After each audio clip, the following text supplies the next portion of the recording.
Yeah,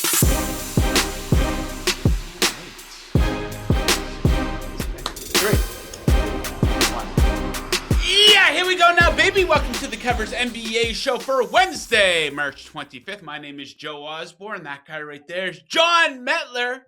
Coming at you guys today with 6 total best bets. Big night in the association. Before we get into that, though, John, let's recap what we did yesterday. We're off to a good start this week. 2 straight winning shows, including yesterday, where we go 3-2. So let's break this down a little bit. So I go 1-1. The Pelicans misses by a point at the half. More on that momentarily. As we expected, the Magic did keep it close. They lose outright, but it was way too many points in Cleveland. 1-1 for John. Nice shout on the Jokic assist at plus 128. And 1-0 for the Covers 5-star Nailing DeRozan, going under his assist. An absolute blowout in Charlotte where he did not come back into the game. Okay, so let's talk about these 2 losses here, John. We couldn't have played this much worse. So if you guys missed the show yesterday, the Pelicans were in New York to take on the Knicks. I had the Pelicans covering the first half spread, and John had it full game. Now we talked about, this is a scenario where we can absolutely go 2-0. Most likely situation was going to go 1-1, but we somehow lose on both sides of this. So we couldn't have played this much worse, John. And to double down on this a little bit more, so maybe you tailed me with the Pelicans first half. I'm watching the game. If you watched the game, you saw a sequence at the end of the first half where the Pelicans got a fast break, throw an alley-oop, and they end up, the score reads 65-60. And I'm thinking, push, great. This is fantastic. No, that is not the case. The half comes to an end, and they report a score change, and the Knicks were actually up 66-60. So that really, really stung. What do you think, John? We couldn't have played that much worse, right? No, yeah, I saw it. I saw it was 6. It was even worse because it was like 1 point, right? Like, it's one thing we both lose. We both missed by quite a bit, but like you lost by 1 point, and then I had -8.5, so they're off only won by 5. So it wasn't that close, but they still won the game. So you're watching it both ways, like, man, like how did we both whiff on that one? Because like you said, you think if the Knicks have the first half spread, probably going to push for the full game spread there. So that was disappointing. I really thought they would get that full, like when it was 66-60 at halftime, I really did think I was going to cover that 8.5. Indeed. Okay, that's yesterday. Today is today. Let's try to put together another winning program here. Let us get right into the action, starting things off in Philadelphia with my trend of the day. This is to fade the Chicago Bulls and to support the Sixers, -6.5. So the Bulls have lost 6 straight games after a win, and they're getting absolutely obliterated in this spot. Those 6 losses have come by an average of 20 points. They are coming off a win coming into this game. Now, the Bulls aren't outright tanking as badly as some teams. They have exhibited some scrappiness from time to time, but the foot is really coming off the gas in these games following a win. Most recently in this situation, they lost by 30 points at home to the Toronto Raptors. They also have a 16-point loss to the Kings in the mix here. Just brutal. Meanwhile, the 76ers somehow still hanging in there, John, waiting for their superstars to come back. Embiid might be back in the lineup here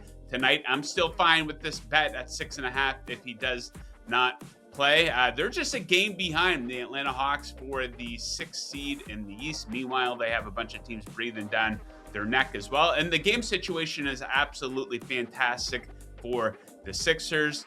They've been at home all week. They did not play yesterday. They do not play again until Saturday, so no reason not to expect a full effort from them.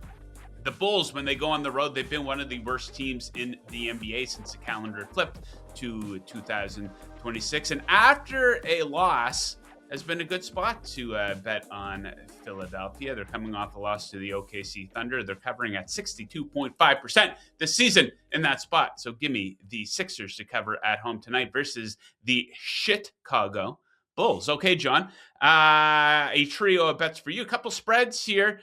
Interesting game taking place in Detroit with the Pistons favored by 2.5 against the red-hot Atlanta Hawks. And you like the Pistons to cover the number. Yeah, get ready to learn Dennis Jenkins in this one, Joe, because he's filling in for Kate Cunningham. I do think the market's kind of overreacted to the fact that Cunningham's out. Atlanta's one of the hottest teams. I think if this 2.5 is too low, I think it should still be Pistons 5.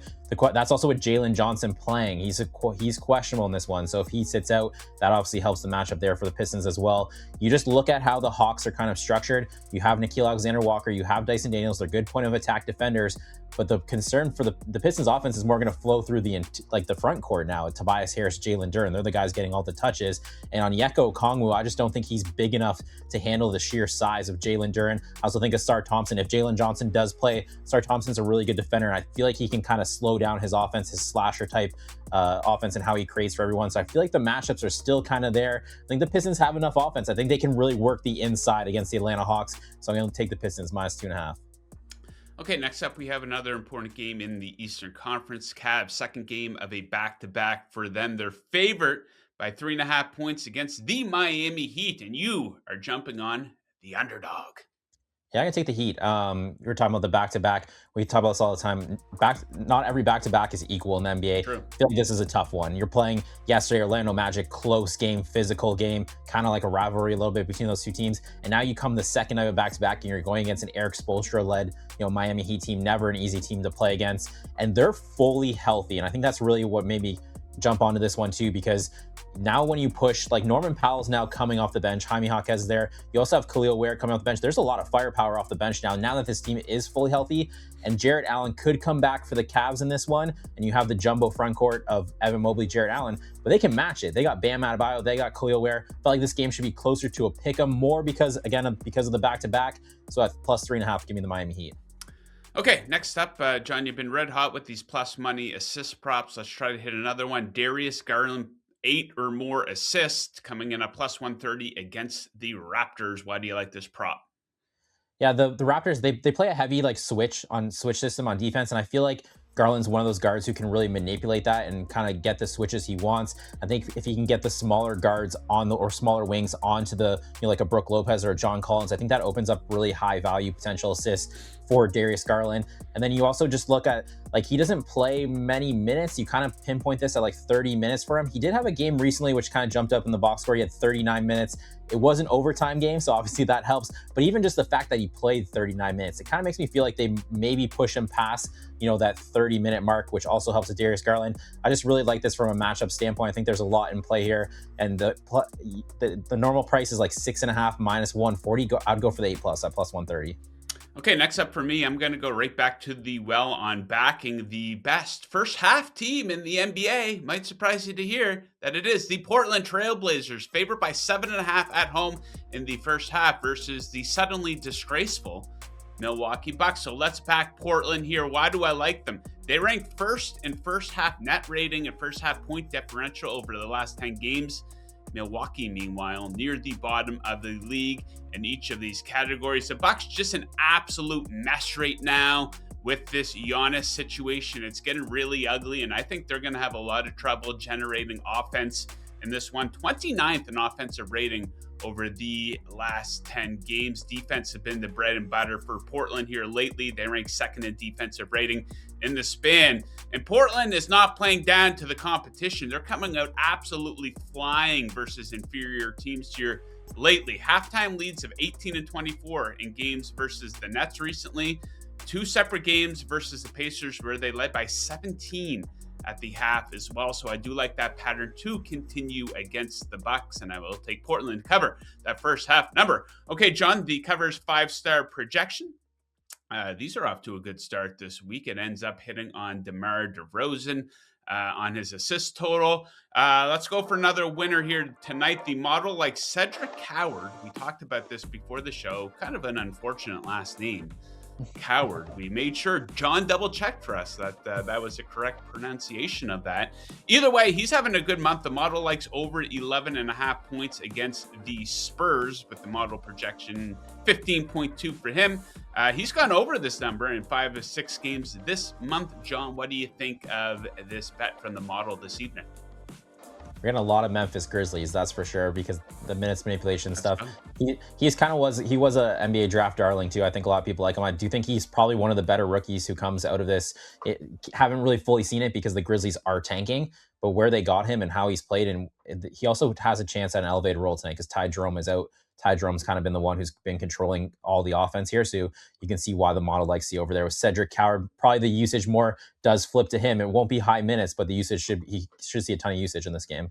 Okay, John, I want to get your opinion on something. So we talked about it the other day. Billy Donovan, head coach of the Chicago Bulls, and it's my opinion on him is like, why does he have such a long leash with this team? The Bulls have been just awful forever. You know, their ceiling has been getting in to play, and yet it seems like Billy Donovan has been there forever. But rumors circulating that he might be going back to the college game. Of course, he had a lot of success as head coach of the Florida Gators. And the rumor is that he could be next in line to be coaching the North Carolina Tar Heels. Do you think that makes sense? Yeah, I do. And you saw the reports come out. It was like Billy Donovan. A lot of people view this as his last year with the Chicago Bulls. And then you see Hubert Davis is not going to be, he's getting let go by the North Carolina Tar Heels. So you can kind of start to see where all that starts to align.